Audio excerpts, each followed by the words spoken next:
WWE को Vince McMahon ने साल 1982 में अपने पिता से खरीदा था। उस समय उन्होंने बहुत आगे के बारे में सोचकर फैसले लिए और शायद उन्हीं फैसलों के कारण WWE आज दुनिया का सबसे बड़ा प्रो रेसलिंग प्रमोशन बन पाया है। लेकिन इस दौरान कंपनी को कई बार मुसीबत के दौर से भी गुजरना पड़ा है और इस साल WWE को काफी मुश्किलों का सामना करना पड़ रहा है और लॉकडाउन के चलते कंपनी को अपने बजट में भारी कटौती करनी पड़ी, जिसकी वजह से अभी तक 70 से भी अधिक रेसलर्स और स्टाफ मेंबर्स को रिलीज किया जा चुका है। मौजूदा रोस्टर में ऐसे कई सुपरस्टार्स हैं जो कंपनी के लिए निरंतर फायदे का सौदा साबित होते हुए आए हैं और कंपनी काफी हद तक उन पर निर्भर है। तो आज हम बात करेंगे उन सुपरस्टार्स के बारे में जिन पर अभी WWE सबसे ज्यादा निर्भरता दिखा रही है। तो चलिए वीडियो को स्टार्ट करते हैं। रैंडी ऑर्टन पिछले करीब 2 दशकों से WWE में काम कर रहे हैं। अपने शानदार करियर में 14 बार वर्ल्ड चैंपियन रहे हैं, money in the bank winner और 2 बार रॉयल रंबल विजेता बनने के अलावा कई महान रेसलर के साथ आइकॉनिक फ्यूड्स का हिस्सा भी रहे हैं। ऑर्टन ने अभी रिडल के साथ टीम RK Bro बनाई हुई है और उनकी ये टीम मौजूदा रॉ टैग टीम चैंपियन है। वो अपने करियर में बहुत कुछ हासिल कर चुके हैं, इसलिए पिछले कुछ सालों से उनके जरिए अन्य युवा सुपरस्टार्स को पुश देने की कोशिश की जाती रही है। उसी तरह अभी वो रिडल को फ्यूचर WWE चैंपियन के रूप में तैयार होने में मदद कर रहे हैं।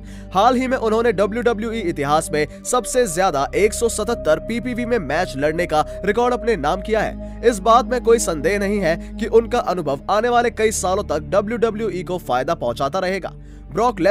ब्रॉक लेसनर ने साल 2002 में अपना WWE मेन रोस्टर डेब्यू किया था, मगर उसके 2 साल बाद 2004 में कंपनी छोड़ दी। मगर जब 2012 में उनकी वापसी हुई तब तक वो एक ग्लोबल सुपरस्टार बन चुके थे, क्योंकि दुनिया के टॉप MMA प्रमोशंस में से एक UFC में हैवीवेट वर्ल्ड चैंपियन रहने की वजह से उनकी स्टार वैल्यू में बहुत इजाफा हुआ। वो अभी भी WWE से एक पार्ट टाइम रेसलर के तौर पर जुड़े हुए हैं और उनका किसी शो में नजर आना मात्र ही कंपनी को बहुत फायदा पहुंचा कर जाता है। बेकी लिंच के करियर ने साल 2018 के अंतिम में नई उड़ान भरनी शुरू की थी। उसी साल उन्हें द मैन निकनेम दिया गया था, जिसने उन्हें एक बहुत बेबाक विमेंस रेसलर के रूप में दिखाया।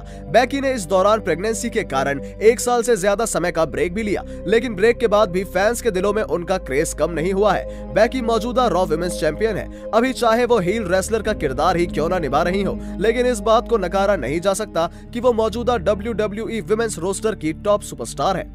Roman Reigns. ये बात बहुत बार सामने आती रही है कि रोमन रेंस अभी WWE के फेस सुपरस्टार हैं, ठीक उसी तरह जैसे एक समय पर जॉन सीना हुआ करते थे।